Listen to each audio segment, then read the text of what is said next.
오늘 말씀의 제목이 예수로부터 예수께로입니다. 모든 은혜는 예수님으로부터 나오는 것이고 예수님께로 돌아가서 예수님을 만나는 것이 목적이다 하는 내용입니다.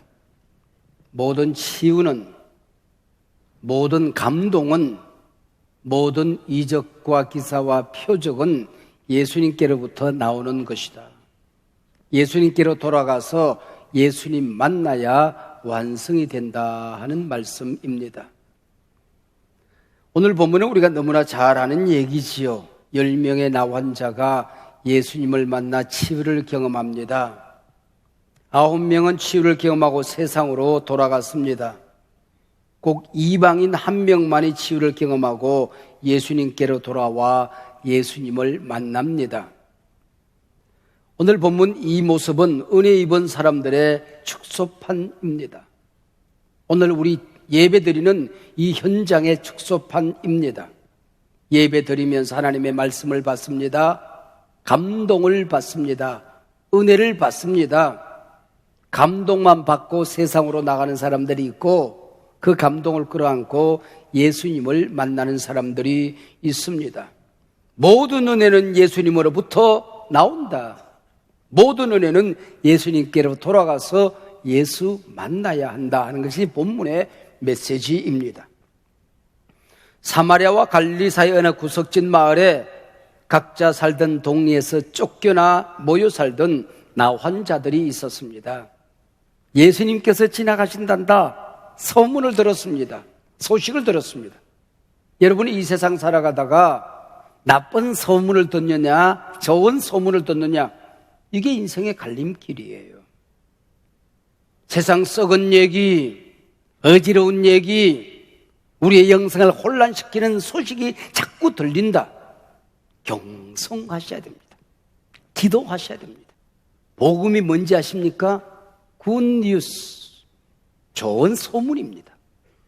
요한겔리온, 좋은 소식, 좋은 소문입니다. 내게 자꾸 좋은 소문이 들린다. 누가 병이 나았대, 누가 은혜를 받았대, 누가 달라졌다네, 예수님이 임재하신대, 가면 은혜 받는다네. 이 소문이 복음입니다. 좋은 소문을 들었습니다. 그러나 가까이 다가가지 못하고 멀리 서서 13절 우리를 불쌍히 여기소서라고 외칩니다.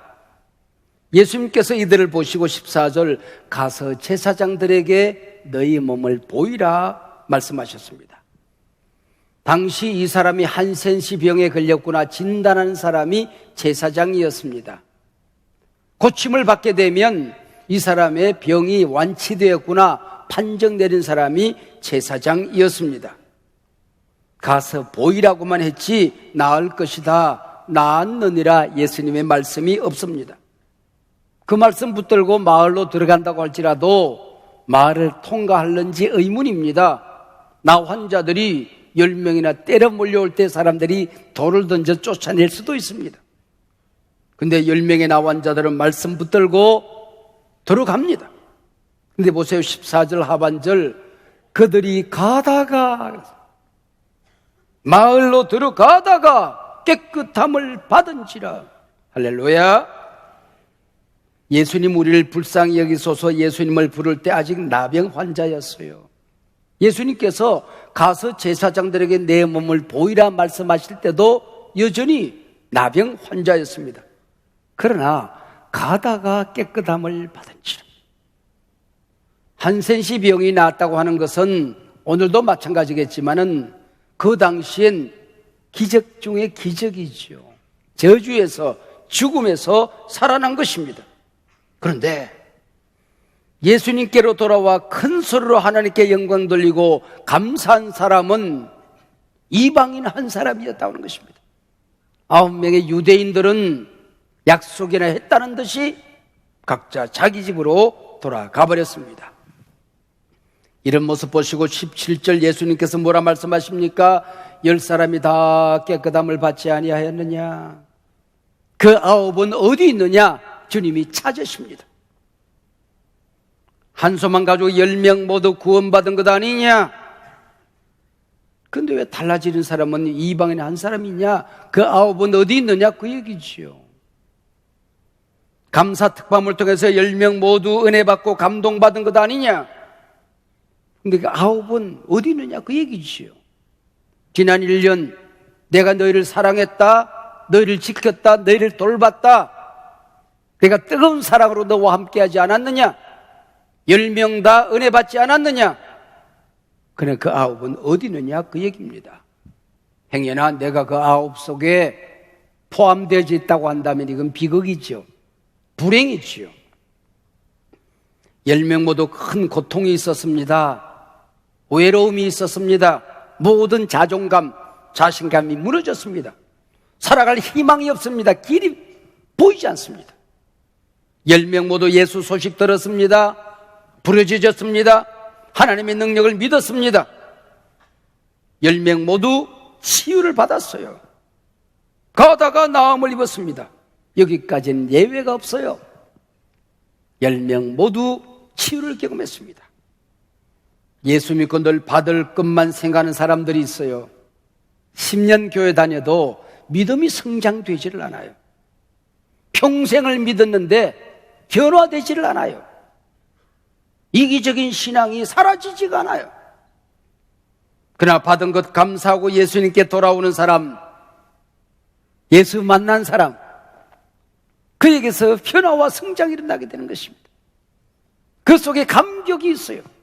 늘 울어도 눈물로서 못 갚을 줄 알아. 이 몸밖에 없어서 이 몸 바칩니다. 항상 감격이 있고 언제나 기쁨이 있고 언제나 감격이 있어요. 은혜라고 하는 것은 예수님께로부터 나오는 것입니다. 진짜 은혜 받았으면 예수 만나고 예수님께 돌아가는 겁니다. 나 혼자 눈물 흘린다고 감동이 아닌 거예요. 감동은 예수님께로 오는 것입니다. 예수님 만나야 합니다. 그 감동이 내 삶을 바꾸어낼 수가 있는 것이지요. 구원은 예수님께로부터 오는 것입니다. 그리고 예수님께로 돌아가서 예수님을 만나는 겁니다. 예수로부터 예수께로 인계입니다. 어떤 사람들 곁에 가면 늘 불평, 불만의 악취가 드러납니다. 반면 항상 감사와 기쁨, 찬양의 향기가 더해지는 사람들이 있어요. 우리 인간의 뇌세포가 140억 개 정도 됩니다. 어떤 사람이 걸핏하면 불평해요. 기가 막히게 비난합니다. 항상 부정적인 것을 보고 부정적으로 말합니다. 그러면 제일 먼저 듣는 게 내 귀예요. 다른 사람들의 귀에 전달되기도 전에 내 뇌에 새겨지게 되는 것입니다.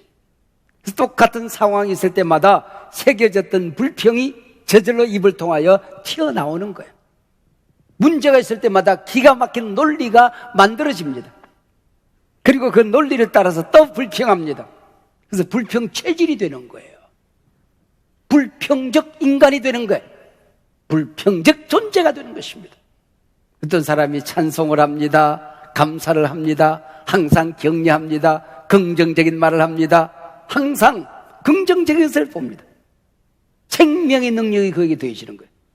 내가 감사하게 될 때에 다른 사람들의 귀에 전달되기도 전에 내 귀가 듣고 내 뇌에 새겨지는 것입니다. 똑같은 상황을 보았지만은 이게 감사 체질로, 감사 존재로 바뀌어진 사람은 기가 막히게 긍정적인 논리가 섭니다. 생각지도 않았는데 긍정적인 언어가 튀어나오게끔 되는 것입니다. 말이 쌓여지면 논리가 됩니다. 논리가 쌓여지면 습관이 되는 것입니다. 습관이 쌓여지면 품성이 되는 거예요. 품성이 쌓여지면 영성이 되는 거예요. 이 영성이 내 속에 체질화 되어지면 존재가 달라지는 거예요. 삶의 방향이 달라지는 것입니다. 영성이라는 것은 말이 쌓여져서 만들어내는 인격입니다. 영성이라서 내 언어가 쌓여져서 만들어진 내 품성을 말하는 것입니다. 잠언 저자는 그렇게 말했어요. 죽고 사는 것이 혀의 힘에 달렸나니 혀를 쓰기 좋아하는 자는 혀의 열매를 먹으리라. 부정적인 혀를 놀리고 살면 부정의 열매를 먹는 거예요. 불만에 입술을 토하고 살면 불만의 열매를 먹고 살게끔 되어 있다는 것이죠. 믿음의 은혜를 토하고 살면 믿음의 열매를 먹고 사는 거예요. 긍정적인 은혜를 만들어내는 논리가 내 안에 있으면 긍정의 열매를 먹고 사는 것입니다. 오늘 나는 내 입술의 열매를 먹고 산다, 그렇게 믿으면 틀림이 없는 것입니다. 우리 곁에 성공하는 사람들을 보면 성공의 언어가 있어요. 실패하고 사는 사람들 보면 실패의 언어가 항상 그 뒤를 따라다니더라, 그런 얘기죠. 예수를 믿으면 믿을수록 교회 생활에 행복하지 않은 사람이 있어요. 불행의 언어가 그들에게 있기 때문입니다. 가정생활을 하는데도 밥 먹고 살아요. 잘 살아요. 근데 불행한 가정들이 있어요. 그 가정에 들어가 보면 불행의 언어가 있더라, 그런 얘기죠. 선진국과 후진국의 차이는 감사가 얼마나 쌓여지느냐 여하에 따라서 달라지더라는 거예요. 한 공산주의자가 서구에 가서 깜짝 놀란 게 있어요. 걸핏하면 땡큐예요. 감사가 있더라는 거예요.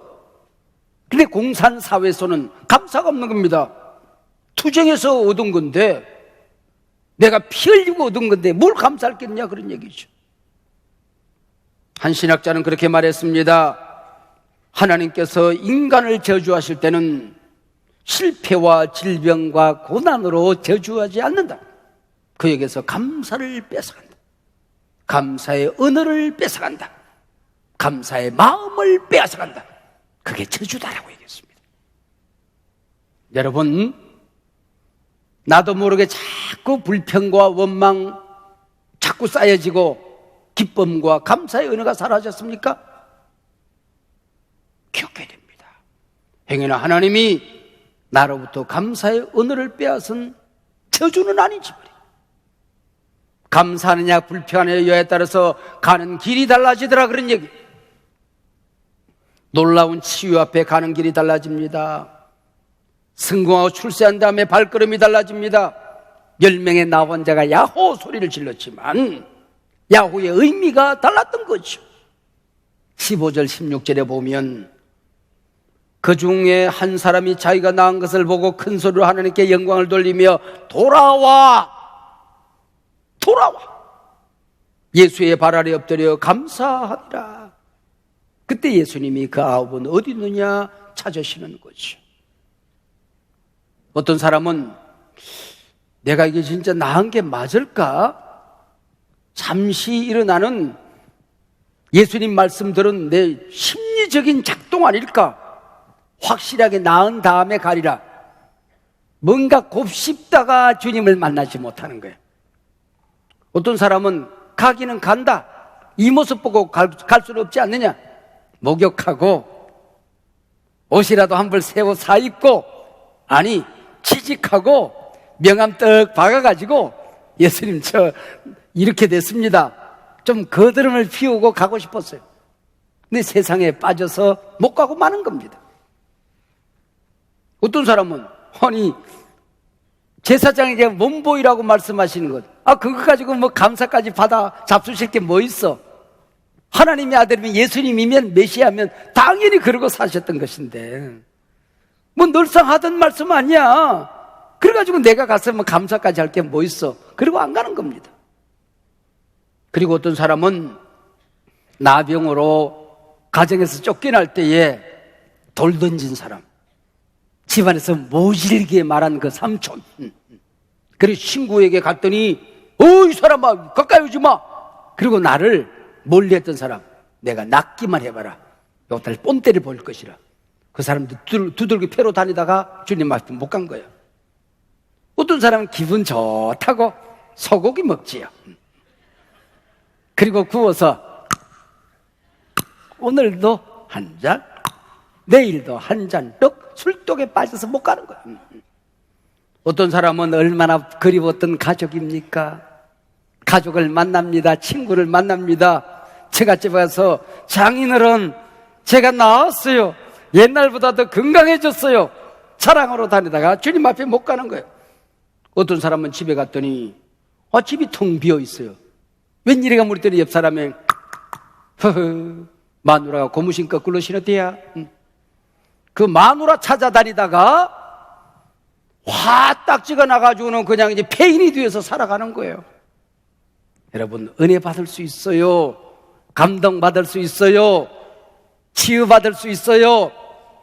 성공할 수 있어요. 그러나 모든 것들은 주님으로부터 나온 것입니다. 주님께 돌아가 예수 만나는 겁니다. 그분이 누군지를 알고 살아가는 거예요. 내가 왜 이 땅에 태어났는지를 알고 살아가는 거예요. 그게 은혜라고 하는 것이죠. 성공하고 출세하고 부자가 되고 병 낫고 하는 것 인생의 목적이 아닙니다. 수단입니다. 그걸 통하여 이루시고자 하는 하나님의 더 큰 은혜가 있음을 알아야 된다는 거예요. 예수 못 만나면 성공하고 망합니다. 건강 얻고 망합니다. 나는 아니다 그러네. 여러분, 예수 만나는 은혜가 있으시길 바랍니다.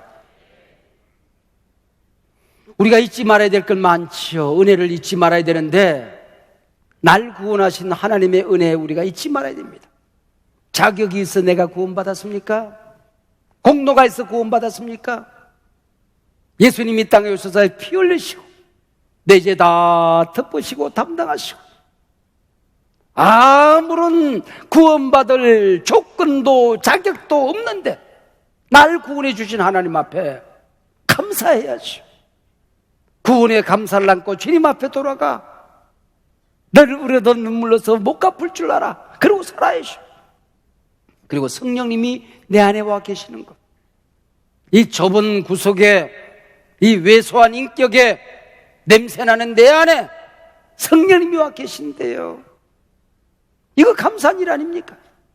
예수님께서 제자들에게 어느 날 내가 이제 아버지께로 돌아가야 되겠다 그랬더니 제자들이 걱정합니다. 우리는 어떡하라고요? 내가 돌아가는 게 너희들에게 유익해. 말이 되는 소리를 하세요. 생각해봐라. 내가 갈릴리에서 너희들과 함께 지내는 동안에 예루살렘에 있는 고난과 시련 가운데 있는 하나님의 백성들은 나를 만날 수 없지 않느냐? 아니, 옆집에 있는 저 울고 있는 저 사람이 나를 못 만나지 않겠느냐? 내가 서울에서 역사할 때에 아프리카에 있는 사람들은 어떠겠냐? 내가 미국에서 너희들과 함께 할 때에 아니 집만 달라고 옆집만 달라도 내가 함께 하지 못하지 않느냐? 유럽에 있는 형제들은 어떠겠냐?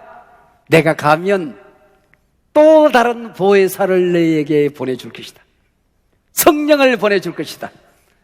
하나님을 아버지로 믿는 모든 사람들 가운데 그 안에서 그 곁에서 그들과 함께 할 것이니라. 할렐루야. 그분이 나와 함께 하신다고. 베드로 곁에 계시던 그 예수님, 요한의 손을 잡았던 그 예수님, 나병 환자를 어루만지던 그 예수님, 맹인의 눈을 쓰다듬던 그 예수님, 죽은 자를 향하여 나사로와 나오라 말씀하시던 그 예수님이 내 곁에 내 안에 함께 하십니다. 할렐루야. 영모야 일어나라. 내가 너와 함께 한다. 이게 감사한 일이 아니고 무엇이겠습니까? 그분이 피 흘려 세우신 교회에 감사해야 합니다. 여러분, 예배 시간에 하나님 앞에 우리가 함께 예배드립니다. 말씀을 듣습니다. 기도하면 응답이 나타납니다. 칼뱅은 그렇게 말했어요. 하나님을 아버지로 섬기는 사람은 교회를 어머니로 섬겨야 한다고 했습니다. 어머니처럼 교회의 은혜를 잊지 말아야 됩니다. 간밤에 우리 강사 목사님하고 저녁 식사를 나누면서 제가 그런 얘기를 했습니다. 이곳저곳 젊은 사람의 눈으로 세상을 보고 교회를 보면 분노가 치밀어 오를 것이고 울화가 치밀어 오를 수 있을 것입니다. 그러나 이 교회는 주님의 몸입니다. 어떤 일이 있어도 교회를 향하여 함부로 말하고 살면 안 됩니다. 교회 욕하고 그걸로 먹고 살면 안 됩니다. 입술을 깨물어야 됩니다. 신학생 때는 욕 좀 해도 괜찮아요. 그러나 마흔이 넘어서면 교회 책임은 나한테 있고 목사님에게 있는 것입니다. 우리가 눈물로 지켜야 될 교회입니다. 어떤 일이 있어도 교회를 가슴에 부둥켜 안고 울면서 이 교회 지켜야 됩니다. 여러분, 교회를 사랑하고 교회의 은혜를 잊지 말아야 됩니다.